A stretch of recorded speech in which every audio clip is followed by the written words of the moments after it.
Hello everyone, this is Meenakshi and welcome to Guidely. जैसा कि आप सब जानते हैं 3 महीने बचे हैं आरआरबी पीओ क्लर्क के एग्जाम स्टार्ट होने में, प्रीलिम्स का एग्जाम। ओके, और अभी हमारे पास प्री और मेंस के लिए यही सबसे क्रूशियल टाइम है जिसमें हम बेस्ट से बेस्ट तैयारी कर सकते हैं। ओके, अभी मैं आपसे एक क्वेश्चन पूछूं कि आरआरबी पीओ में कितने मार्क्स आप क्वांट में ला सकते हो या आरआरबी क्लर्क में, राइट। यूट्यूब पे बहुत सारी वीडियो पड़ी है, how to score 40 marks, how to score 30+ या 35+, राइट। ऐसी कोई भी वीडियो मैं आपको इसमें नहीं बताने वाली, बिकॉज ये जो स्ट्रेटेजी है ये आपको बेस्ट से बेस्ट यहाँ पर मार्क्स लाकर दिखाएगी। बिकॉज बात ये होती है कि हम तैयारी कैसे करते हैं, और सबसे बड़ी चीज डिपेंड होता है पेपर पे कि पेपर का लेवल कैसा रहता है। अभी आपको मैं बोल दूं 40 नंबर आते हैं और आप एग्जाम में जाओ, पेपर आपका कैलकुलेटिव टफ आ गया, तो आपका मोरल वैसे ही डाउन हो जाता है। ठीक है, तो व्यूज के लिए नहीं है ये वीडियो, स्पेशली उन स्टूडेंट के लिए जो सीरियसली प्रिपेयर कर रहे हैं और सही मायने में क्वांट में मैक्स से मैक्स स्कोर करना चाहते हैं। अभी हाल ही में मैंने एक आपका लाइव मॉक सॉल्विंग सेशन किया था गाइडली का, जो कि मॉडरेट लेवल था, कैलकुलेटिव था, जैसे आपका एग्जाम में आता है। उस वीडियो को जरूर देखना, लिंक कमेंट सेक्शन में दूंगी। आपको पता लगेगा कि रियल मॉक को आपको, अगर आप एक टॉपर के पॉइंट से देखो या फिर आप सोचो कि आप बेस्ट से बेस्ट कैसे स्कोर कर सकते हो, मैंने उसमें वैसे ही सॉल्व करके आपको बताया। 20 मिनट में क्वेश्चन, 40 क्वेश्चन मैंने सॉल्व करके दिखाए हुए हैं। ठीक है, जिसमें से 40 अटेम्प्ट नहीं हुए थे, मेरे 30 हुए थे, क्योंकि पेपर आपका कैलकुलेटिव और मॉडरेट लेवल का था। वही चीज मैं आपको बोलूंगी यहाँ पर कि हमें तैयारी पेपर के अकॉर्डिंग करनी है, मतलब अपनी तैयारी बेस्ट रखनी है। तो चलो विदाउट एनी डिले स्टार्ट करेंगे। पर बिफोर स्टार्टिंग मैंने आपसे पहले क्या बोला कि आप कितने मार्क्स ला सकते हैं, या फिर अगर हम बात करें तो देखो आरआरबी क्लर्क में हम सब जानते हैं कट ऑफ हाई जाता है, दैट इज 35+ या 40 स्कोर आप कर सकते हैं। पेपर आता है इजी, उस हिसाब से अगर पेपर आता है, ठीक है, तो आप वहां पर फुल स्कोर कर सकते हो, क्योंकि वहां पर स्पीड मैथ्स का ही पोर्शन आपका 20 से 25 नंबर का आ जाता है। अब आरआरबी पीओ की बात करें तो उसमें आप सब जानते हैं कि यहाँ पर डीआई अर्थमेटिक का वेटेज भी अच्छा रहता है और पेपर कैलकुलेटिव रहता है, that is what 25 to 30 marks भी आप लाते हो तो ये आपका एक गुड स्कोर माना जाता है। बट फिर भी पेपर के लेवल के, मैंने जब मॉडरेट या कैलकुलेटिव आया उसके अकॉर्डिंग मैं ये चीज बोल रही हूँ, अगर पेपर थोड़ा सा भी इजी फॉर्मेट में आ जाता है, easy to moderate, then you can easily score 35+। ठीक है, बट कैसे, वो भी तो इंपॉर्टेंट है। हवा में थोड़ी बातें करनी है, प्रैक्टिकल अप्रोचेस भी तो सीखनी है। चलिए आइए, आरआरबी पीओ क्लर्क में अब सबसे पहले हमें सोचना है कि हमें वर्क कैसे करना है। अब वो स्टूडेंट जो सबसे बड़ी मिस्टेक ये करते हैं कि वो स्पीड मैथ्स के पोर्शन को बहुत ज्यादा फॉर ग्रांटेड ले लेते हैं, भाई ये तो आसान है, हो जाएगा, बट कितने टाइम में, ये तो बताओ मुझे। ठीक है, तो बहुत ध्यान से हर एक पॉइंट को बहुत ध्यान से सुनना, क्योंकि ये आपके लिए इस साल के सारे एग्जाम के लिए इंपॉर्टेंट रहेगा।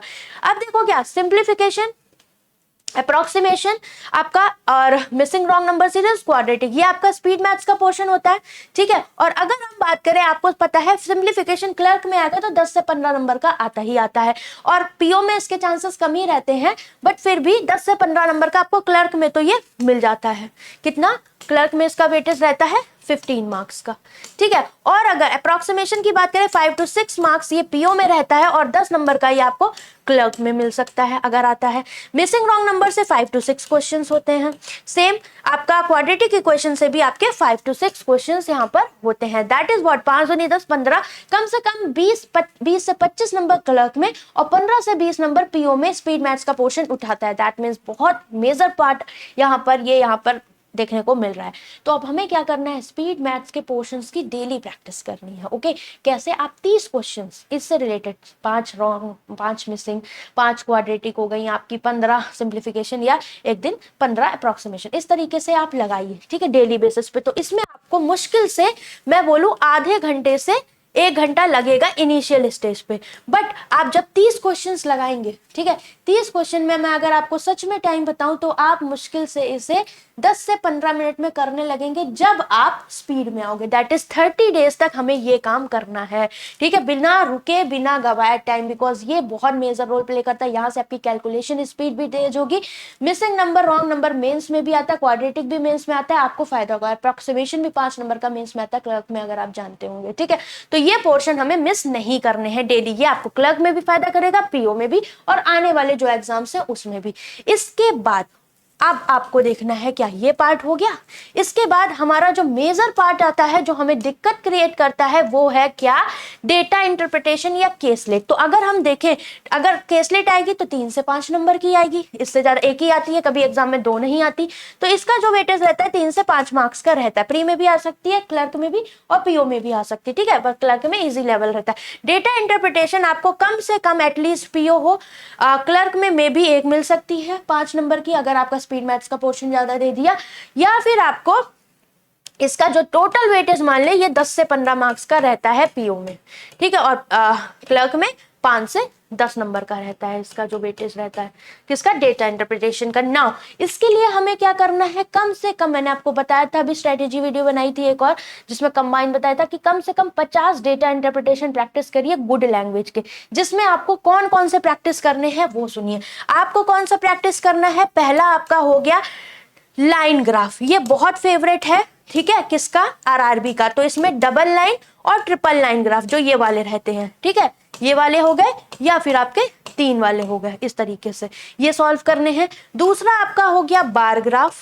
ठीक है, बार ग्राफ में भी क्या आपको देखना है, जो आपके डायरेक्ट वैल्यूज हो गए और परसेंटेज बेस, इनको मैंने डायरेक्ट सॉल्व करके दिखाया लाइव मॉक सॉल्विंग सेशन में, देखना कैसे किया है, ठीक है, आपको एग्जाम में वैसे ही इस पार्ट को करना है। इसके बाद आता है आपका क्या, तीसरा जो इंपॉर्टेंट है वो है टेबल, ठीक है, जिसमें आपका रेशियो हो गया, ठीक है, रेशियो भी देते हैं जैसे हमने लास्ट क्लास में किया हुआ था वही लाइव मॉक में। और इसके अलावा हो गया आपका डायरेक्ट वैल्यूज हो गई, या फिर परसेंटेज हो गया, या फिर आपका वेरिएबल्स हो गया। तो ये सारे आपको टाइप्स लगाने, सब गाइडली के पीडीएफ बंडल में या फिर मेरी जो डीआई की मैराथन है यूट्यूब पर उस पर मिल जाएगा। चौथा आपका आता है कैसी डीआई होगी, पाई चार्ट में, परसेंटेज, डिग्री वाली हो गई और आपकी वेरिएबल बेस्ड हो गई, ठीक है, ये इंपॉर्टेंट बनता है। मिसिंग डीआई थी इसमें, हाँ, टेबल में मिसिंग भी हमें प्रैक्टिस करनी है, मिसिंग डीआई। इसके बाद फिफ्थ पार्ट आता है आपका क्या, क्यूमुलेटिव डीआई, ठीक है। तो ये सारे टाइप्स आपको डीआई में प्रैक्टिस करने हैं, इन सबको मिलाकर अगर 5 टाइप भी मैं आपको बताती हूँ, आपको अगर 50 आपने डीआई प्रैक्टिस कर लिया, आप बिल्कुल धड़ल्ले से एग्जाम में सॉल्व करोगे, बिकॉज आप यूज्ड टू हो जाओगे। तो ये चीज नहीं भूलनी है, ठीक है, ये अलग से प्रैक्टिस का मैं बता रही हूँ, मॉक से अलग, ठीक है, क्विज दो, सेक्शनल दो, व्हाटएवर जो भी दो, उनमें ये चीजें आपकी होनी चाहिए, ठीक है। तो ये डीआई का हो गया। इसके अलावा केसलेट आपकी सिर्फ परसेंटेज रेशियो बेस्ड या फिर वेन डायग्राम बेस्ड आती है। तो केसलेट में आपको बस यही 2-3 चीजें प्रैक्टिस करनी है, ठीक है। केसलेट के लिए आप एक काम ये भी कर सकते हो कि आप कहीं से 15-20 केसलेट उठा लो, आप कर लो, चाहे वो आप यूट्यूब मैराथन से कर लो, बट ट्राई किया करो कि टीचर पे डिपेंडेंसी होके कम करिए, आप खुद से प्रैक्टिस ज्यादा करो। भाई स्टार्टिंग में हमने सीख लिया, परसेंटेज रेशियो पढ़ा, पहले से खुद से ट्राई करो। जब खुद से ट्राई करोगे चीजें तभी जाके मैथ्स में आपका डेवलपमेंट आएगा, मतलब इंप्रूवमेंट आपको तभी मिलेगा। ये हो गया। अब इसके बाद अर्थमेटिक सम्स की बात कर लेते हैं, ठीक है। आपके यहाँ से मार्क्स फिक्स हो जाएंगे और स्पीड भी आएगी, स्पीड बढ़ाना इंपॉर्टेंट है एक्यूरेसी के साथ, तो इसलिए आपको इस तरह वर्क करना पड़ेगा। अर्थमेटिक सम्स अगर आप सारे टॉपिक तैयार कर सकते हो तो अच्छी बात है, इसका जो वेटेज रहता है 10 से 12। और अगर कोई सोच रहा है कि हम इसे छोड़ दे तो भाई मेंस में भी बहुत रोगे, आरआरबी क्लर्क में भी सिलेक्शन नहीं होगा, पीओ की कट ऑफ में भी रोगे, ठीक है। तो ये सबसे मेजर मिस्टेक है। अर्थमेटिक सम में जो आपकी बैकबोन है वो आपको रेडी करनी होगी, प्री मेंस दोनों के लिए काम आएगी।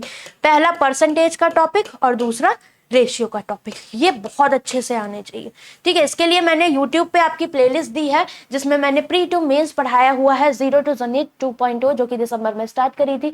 लिंक कमेंट सेक्शन में दे दूंगी, वहां से आप ये सारे टॉपिक्स कवर कर सकते हैं, ठीक है। तो ये हो गया परसेंटेज रेशियो। इसके बाद जो इंपॉर्टेंट टॉपिक आते हैं प्रॉफिट एंड लॉस, जिसमें MRP, CP, discount, markup percent से रिलेटेड क्वेश्चंस आजकल बहुत आ रहे हैं। इसके अलावा 2 टॉपिक बहुत आसान रहते हैं, एजेस और पार्टनरशिप, ठीक है। इनको आप, इनमें बहुत ज्यादा कॉन्सेप्ट नहीं होते हैं, एक एक दिन में ये टॉपिक्स आप आराम से पढ़ सकते हैं, ठीक है। प्री टू मेंस रेडी हो जाएंगे।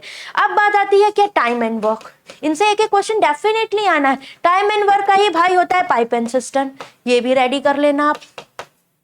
टीएसडी में प्रॉब्लम होती है बट टीएसडी से केसलेट एग्जाम में आ सकती है। इसके अलावा जो टॉपिक है मिक्सचर एलिगेशन, है ना, मिक्सचर एलिगेशन हो गया आपका, टीएसडी हो गया, टाइम स्पीड डिस्टेंस हो गया, इसी का भाई होता है बोट एंड स्ट्रीम। इसके अलावा मेंसुरेशन और प्रोबेबिलिटी का हो गया। मैम सारे हो गए नहीं, इसमें अभी एवरेजेस आपका बचा हुआ है, सीआईएसआई बचा हुआ है।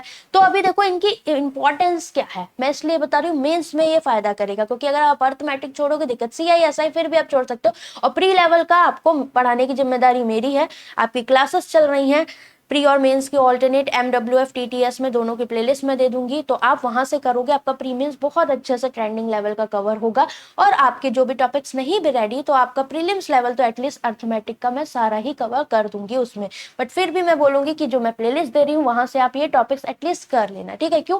क्योंकि आपके एग्जाम में आ जाती है प्रॉफिट एंड लॉस की DI, टाइम एंड वर्क की, मिक्सचर एलिगेशन की हो गई, आपकी TSD की होगी, ठीक है। तो इन टॉपिक्स की हो गई पार्टनरशिप, इनकी आपको मेंस में DI मिलती, तो मेंस की प्रिपरेशन के लिए आपके लिए फायदेमंद रहेगा, ठीक है। तो आप इनकी प्रैक्टिस के लिए क्या कर सकते हो, आप हर एक जो भी मैंने टॉपिक्स बताए इनकी प्री टू मेंस तैयारी करो। फॉर एग्जांपल आपने एक दिन प्रीलिम्स की क्लास लगाई, ठीक है, परसेंटेज की मॉर्निंग में, इवनिंग में उसी के मेंस के क्वेश्चन लगाओ। या फिर आज मैंने परसेंटेज की 2 क्लास प्री की लगाई, कल मैं मेंस की क्लासेस लगाऊं। That is what, topic wise पढ़ोगे ना तो प्री टू मेंस जब टॉपिक जाता है तो आपका कॉन्सेप्ट भी बहुत अच्छे से क्लियर होता है। इस बात को ध्यान रखिएगा। तो जो लोग अर्थमेटिक के टॉपिक छोड़ते हैं सबसे मेजर मिस्टेक यही करते हैं कि वो अपना सिलेक्शन से खुद ही अपना, जो बच्चे हमारे, भाई देखो इतने सारे लोग बैठेंगे, सबके साथ कॉम्पिटिशन है, वो सब पढ़ के आ रहे हैं, आप नहीं पढ़ रहे, तो आप तो खुद को अपने आप ही पीछे कर रहे हो, ठीक है। तो ये बातें ध्यान रखिएगा। तो यहाँ से आपको पता है 10 से 12 नंबर की आती है, तो एटलीस्ट आप 6 से 7 क्वेश्चन कर सकते हो, ठीक है। बताऊंगी मैं, लाइव मॉक सॉल्विंग सेशन जरूर देखना जो मैं अभी लिंक में दूंगी, क्योंकि वहां से आपको आइडिया मिलेगा कि इंपॉर्टेंस क्या है। कभी कभी DI कैलकुलेटिव आ जाती, 3 DI दे दी तो 2 DI पे तो चलेगा, या 2 DI कैलकुलेटिव दे दी, कहाँ जाओगे, अर्थमेटिक पे ही जाओगे। और जिसको अर्थमेटिक आती वो आपसे वैसे ही रेस में आगे हो जाएगा उस केस में। तो हमें मौका नहीं देना है अगर हमें सिलेक्शन लेना है। ये बात आई होप आप समझ गए होंगे। चलिए अब इसके बाद हम थोड़ी सी बात कर लेते हैं मेंस की, ठीक है। ये तो रहा प्री का, सारा कुछ हमने बता दिया कि कैसे क्वेश्चंस प्रैक्टिस करने, और केसलेट का तरीका मैंने बताया हुआ है मेरी क्लासेस में, अगर आप आते हैं केसलेट बहुत अच्छा आसानी से आप सॉल्व कर सकते हैं। टेबल बना के सॉल्व करोगे, बहुत आसानी से चीजें सॉल्व होंगी, ठीक है। तो अगर स्मूथली पढ़ना चाहते हो देन क्लासेस ज्वाइन कर सकते हो, लिंक सारी कमेंट सेक्शन में दूंगी। बाकी पेड बैच भी चल रहा है रुद्रा 5.0, अगर आप पेड बैच लेते हो ये तो आपका सारा रामबाण इलाज है सारे सब्जेक्ट का, इसके साथ आपका 4.0 भी फ्री है, ठीक है। तो topic wise DI, arithmetic, pre to mains, each and everything आपको मिलेगा। मेंस में देखो पहले हम फोकस करते हैं स्कोरिंग पार्ट पे, ठीक है। अब स्कोरिंग में क्या आता है वो देख लेते हैं। तो स्कोरिंग में अपने पास आएगा आपका नंबर सीरीज मेंस की, ठीक है। और RRB PO क्लर्क है, दैट मीन्स अप्रोक्सीमेशन भी 4 से 5 नंबर का देखने को मिल सकता है, ठीक है। इसके अलावा आपका आता है क्वाड्रेटिक मेंस, ठीक है, क्वाड्रेटिक मेंस प्लस एलजेब्रा।